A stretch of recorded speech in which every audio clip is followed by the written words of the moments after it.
গত পরশুর যে ভিডিওটা ছিল সেখানে বয়স্ক ব্যক্তিদের ওজন অর্থাৎ পেটের মেদ ভুঁড়ির সাথে ঘুমের কি সম্পর্ক সেটা নিয়ে বলেছি। আমি যেহেতু চাইল্ড নিউট্রিশন নিয়ে কাজ করি, বাচ্চাদের ঘুম নিয়ে আমার ইউটিউব চ্যানেল, ফেসবুক পেজে অলরেডি অনেকগুলো ভিডিও দেওয়া আছে। আজকে যেই কথাগুলো বলবো সেগুলো হচ্ছে, বাচ্চা যদি সঠিক সময়ে না ঘুমায়, অর্থাৎ রাতে যেই সময়টাতে হচ্ছে মেলাটোনিন সিক্রেট হচ্ছে, এই সময়ে যদি সে না ঘুমায়, তাহলে পরবর্তী দিনে কি কি সমস্যা আসলে দেখা যায়। প্রথমত, বাচ্চা ঘুম থেকে উঠতে চাইবে না, অবশ্যই, কারণ একটা ঘুমের তো চাহিদাটা আছে। সে রাতে যখন ঘুমালো না, তখন কিন্তু তার সারাদিনে একটা ডিজি ভাব, ঘুম ঘুম ভাব এটা লাগতে থাকবে।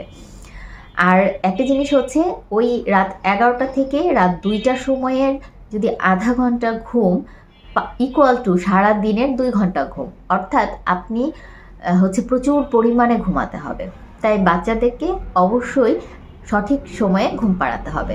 দ্বিতীয় পয়েন্টটি হচ্ছে, তার আস্তে আস্তে ব্রেইনের যে স্মৃতিশক্তি ধরে রাখার হিপোক্যাম্পাস অংশটা, সেটা ঠিকভাবে কাজ করতে পারবে না, অর্থাৎ পারফরমেন্সটা লো থাকবে, অর্থাৎ সে মুখস্থ করতে পারছে না।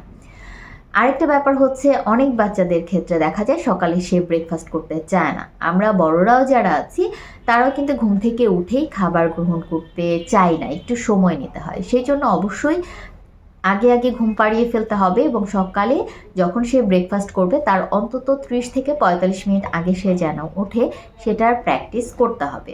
4 নম্বর পয়েন্টে বলবো, দেখবেন যে সবসময় তার মেজাজটা একটু খিটখিটে থাকবে। যে জিনিসটা সে অল্প সময়ে বা অল্প বোঝালেই কাজে লাগতো, সেটা হবে না।